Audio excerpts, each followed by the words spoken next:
안녕하세요. 매일 새로운 사연을 전하는 읽어주는 사연 라디오입니다. 구독과 좋아요, 많은 공유 부탁드립니다. 오늘의 사연 안녕하세요. 시어머니나 신우 시집살이 때문에 고생하시는 분들 사연은 많이 들어봤는데, 저는 모실 시어머니도 없고 잔소리할 신우도 없는데도 시아버지 시집살이 할 고민에 결국 이렇게 용기 내서 사연 적어봅니다. 정말 앞으로가 막막할 지경입니다. 저는 결혼을 앞두고 있는 28살 여자입니다. 저와 결혼할 남자친구는 연애로 짧게 만나긴 했지만 성실한 모습에 결혼을 결정하게 되었습니다. 그런데 남자친구를 너무 몰라도 몰랐다는 생각이 드네요. 아니, 남자친구보다 남자친구의 배경에 대해서요. 안정적인 직장에 다니고 인품도 훌륭해서 정말 1등 신랑감이라는 생각이 들었습니다. 외모도 준수하고 매너도 좋아서 제 친구들에게 남자친구가 저에게 청혼했다는 사실을 알렸을 때 제 친구들 모두가 동시에 저를 부러워할 정도였어요.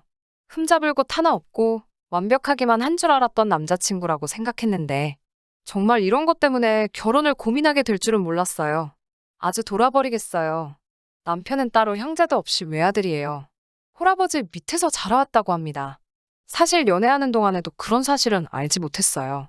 당연히 저에게 한 번도 말해준 적 없었거든요. 결혼 이야기가 나오면서 양가 부모님들 만나는 자리가 있어야 하니 그때 눈치 보면서 저에게 그 사실을 털어놓더라고요. 저는 솔직히 기대를 많이 했어요. 홀아버지 몸으로 아들을 이렇게 훌륭하게 키워주셨으니 당연히 아버지도 인품이 좋으시고 존경할 만한 분이라는 생각을 했거든요. 그런데 첫 만남부터가 너무나도 충격적이었습니다. 남편의 아버지를 만나기로 한 전날, 제가 부주의하게 돌아다니다가 펄펄 달궈진 고데기를 떨어뜨려서 무릎 아랫부분과 종아리 근처에 화상을 입었어요. 응급조치를 하기는 했는데 뭐가 잘 안 된 건지 다음날 부어오른 화상 자국이 벗겨지기 시작하면서 환부에서 진물이 나오기 시작하더라고요. 화상 입은 곳도 아프긴 했지만 그래도 모처럼 처음 아버님을 만나기로 한 날인데 도무지 남자친구한테 날짜를 미루자고 말을 꺼낼 수가 없더라고요.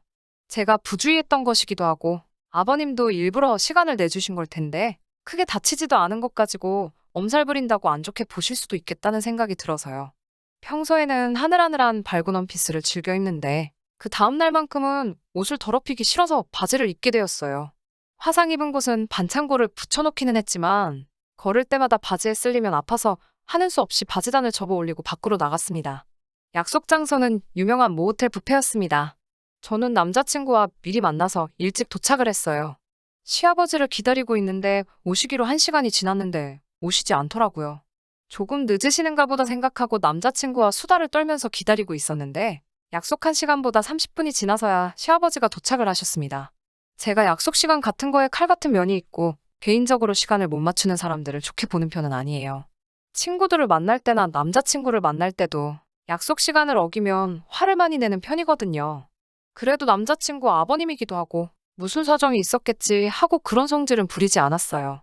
남자친구도 그런 제 성질을 알기에 안절부절했었는데 제가 아무 말도 안 하는 걸 보고 슬쩍 고맙다고 하더라고요. 남자친구 아버님은 선이 굵고 강한 인상을 가졌지만 호감이 가는 미남형 얼굴이셨어요. 머리 색깔도 보통은 염색을 하실 텐데 흰머리를 아주 멋지게 넘기셔서 옷도 과하지 않게 세련되게 입으신 게 멋부리는 것도 좋아하시는 것처럼 보였습니다. 흰머리 관리도 잘 하시는 건지 보라색 느낌이 나는 게 아니라 정말 깔끔한 흰머리였어요. 남자친구의 외모가 딱 아버님에게서 왔구나 하는 생각이 들었습니다. 호쾌하게 웃으시며 늦어서 미안하다고 사과를 하시는데 사과하면서 하시는 말씀이 조금 마음에 걸렸어요. 아니, 도로에 김 여사들이 하라는 밥솥 운전은 안 하고 죄다 밖으로 기어나와서 길을 꽉 막아버렸지 뭐냐? 라고 하시면서 아주 꽉 막힌 아줌마들 구멍을 뚫어주며 오느라 늦어버리고 말았구나. 라고 하시며 재미 하나도 없는 농담으로 자리에 늦으신 걸 무마하려고 했어요. 여자를 내리깔고 하는 그 말도 듣기가 싫었지만 제가 김여사라는 단어도 별로 안 좋아하거든요. 저희 어머니가 김씨인 것도 있고 사실 여자분들 중에서 그렇게 김여사 운운하면서 여성을 비하하는 듯이 말하는 걸 좋아할 사람이 어디 있겠어요? 아무리 제가 결혼을 생각하는 남자의 아버지이지만 도를 지나치신 발언에 기분이 많이 안 좋았어요. 그래도 처음 뵙는 자리이기도 하고 아직 남자친구의 아버님에 대해서 하나도 모르니 그 대사는 마음에 묻어두기로 했습니다. 식사를 시작하기 전에 인사를 드리고 간단히 자기소개를 하고 있었어요. 아버님은 첫 만남이니 자세한 소개는 할 필요 없다고 여유로운 말투로 앞으로 천천히 알아가면 되지 않겠냐고 자기가 늦어서 배들 많이 고팠을 테니 식사들 시작하자고 하시는데 그런데 말씀하시는 아버님의 시선이 제 얼굴이 아니라 다른 쪽을 보고 계셨습니다. 고개를 살짝 내리깔고 쳐다보고 계시는 방향을 보아하니 거긴 제 가슴 쪽이었어요. 아버님의 시선이 느껴져서 민망해하고 있는데 대뜸 둘이서 나중에 아이가 생기면 그 애가 배고플 일은 없겠구만? 하고 껄껄 웃으시더라고요. 정말 하나도 재미없는 농담이라 정색을 했어요. 아버님은 제가 정색하는 걸 못 봤는지 흥얼거리면서 음식을 가지러 가시더라고요. 남자친구한테 아버님이 초면에 조금 무례하신 것 같다고 솔직히 말했어요. 남자친구는 애써 저보고 참으라고 말하면서 알고 보면 정도 많고 좋은 분이라고 이제 처음 본 거지 않냐고 저를 달래더라고요. 난감해하는 모습을 보니 아버지가 평소 언행이 어떤지는 진작에 알고 있던 눈치였고 제가 이해해주기를 바랬나 봅니다. 남자친구 말도 틀린 말이 아니고 속으로는 제가 혹시 아버님이 약속 장소에 늦은 것 때문에 이렇게 하시는 말 하나하나가 내 신경을 거슬리게 하는 건가?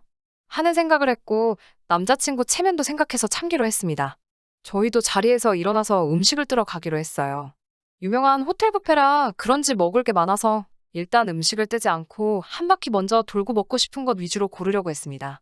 남자친구는 저랑 음식 취향이 조금 다른 편이어서 저 때문에 괜히 기다리지 말고 먼저 가서 먹고 싶은 거 가지고 식사를 시작하라고 했어요.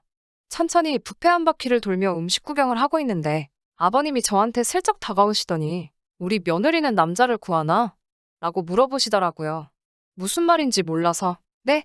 하고 대답을 했는데 제가 화상 때문에 바지를 한쪽만 걷어올린 걸 보고는 다리 한쪽만 걷어올리고 있으면 남자를 구한다는 뜻인 것도 모르나? 하면서 또 껄껄 웃으며 음식을 들고 자리로 가시더라고요. 자리로 곧바로 가시는 걸 보니 드실 음식은 벌써 다 떠놓으신 상황이었는데 굳이 저한테 그런 더러운 농담 한마디 더 하려고 제가 있는 쪽까지 오셨다는 게 너무 화가 났어요. 그 더러운 농담에 아무 말도 못하는 사실이 화가 났고 수치심까지 느껴졌습니다. 당연히 밥 먹는 자리에서도 분위기가 좋을 수 없었어요. 식사하면서도 제가 제 화를 못 이겨서 말을 한마디도 못하고 있으니 저보고 여자가 애교가 왜 이렇게 없냐고 여자가 그렇게 애교가 없으면 나중 가서 남편한테 버림받는다 라고 말씀하시더라고요. 정말 제가 어디까지 참을 수 있나 테스트를 하려고 하는 건가 하는 생각도 들고 화나는 걸 참을 수가 없으니 그 자리에서 결혼이고 밥상이고 전부 뒤집어버리고 나오고 싶었지만 진짜 남자친구 체면 생각해서 속으로 꾹꾹 눌러가며 참았습니다.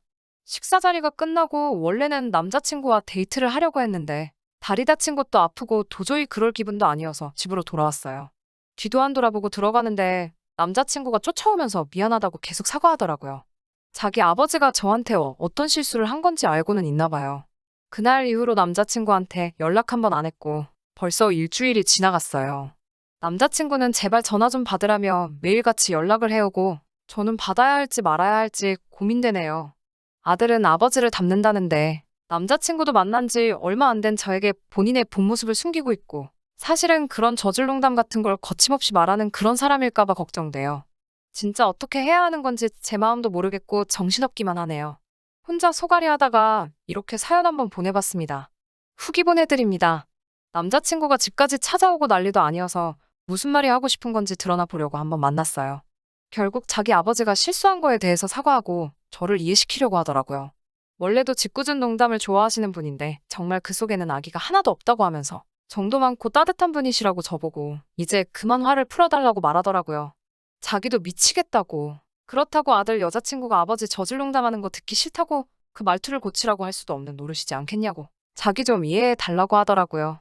계속 강조하는 건 정말 아무런 속뜻 없이 하시는 장난 같은 거고 저도 겪다 보면 아버지를 진심으로 좋아하고 존경하게 될 날이 올 거라고 빌어대는 통에 저도 한번 접고 어떻게 되는지 지켜보기로 했습니다. 하지만 집어릇게 못 준다고 남자친구 아버님의 도를 지나친 발언과 행동에 저는 결국 견딜 수가 없었고 남자친구와는 결혼을 하지 않겠다 선언을 했습니다. 아버님과 다시 만나게 된 건 얼마 전이었어요. 저는 다시 보고 싶은 생각이 없었는데 남자친구는 굳이 저와 아버님의 관계를 개선해야겠다고 생각했는지 무리해서 약속을 잡더라고요. 원래는 한정식집에서 만나뵈려고 했는데 몸보신을 좀 하고 싶다고 하셔서 근처 백숙집으로 자리를 옮기게 되었어요.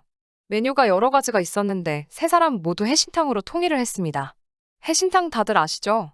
일반적인 삼계탕에다가 문어랑 전복 같은 게 추가로 들어간 거예요. 제일 비싼 메뉴라서 그걸로 골랐습니다. 아무튼 음식 주문을 받는데 주문을 받으러 온 사람이 조금 나이가 어려 보이는 여자였어요.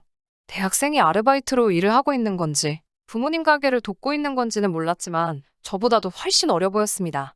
어린 나이에 벌써부터 이런 일 하고 있는 걸 보니 저한테는 그 모습이 그렇게 예뻐 보일 수가 없더라고요. 아버님은 제가 아버님 때문에 남자친구와 싸웠다는 사실은 인지조차 못하고 계셨는지 주문받으러 온 그녀가 오자마자 또 당당하게 농담을 시작하시더라고요. 아가씨, 이 집 백숙은 연계를 쓰나? 라고 물어보시더라고요. 주문받던 그 여자는 똘망똘망하게 저희는 토종닭을 써서 연계는 쓰지 않는다고 대답을 했어요.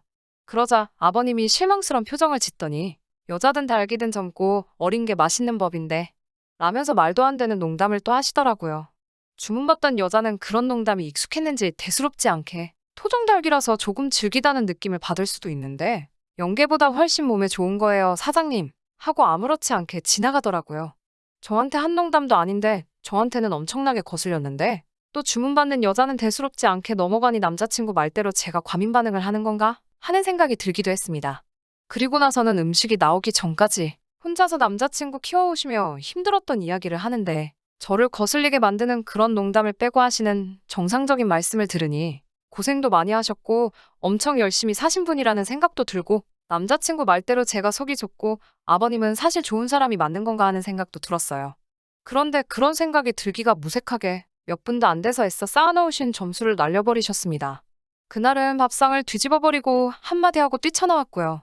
생각보다 빠르게 주문한 음식이 나왔어요. 한 명당 하나씩 앞앞이 음식이 세팅이 되었습니다.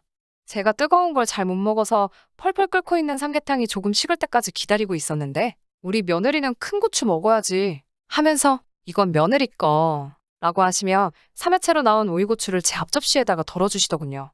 그러더니 그 길로 바로 젓가락을 제 그릇으로 옮겨 휘적거리더니 조개는 오랫동안 구경도 못한 내가 먹어야지? 이러면서 제 삼계탕 안에 들어있던 전복을 집어 가져가시네요. 펄펄 끓는 삼계탕을 던져버리고 싶었는데 그렇게 하면 소송에 걸릴까 싶은 생각에 그러지는 못하고 들고 있던 숟가락 던져버리면서 그만 좀 하라고 소리 지르고 그냥 밖으로 뛰쳐나왔습니다. 남자친구는 그 길로 뛰쳐나와서 저를 잡더라고요.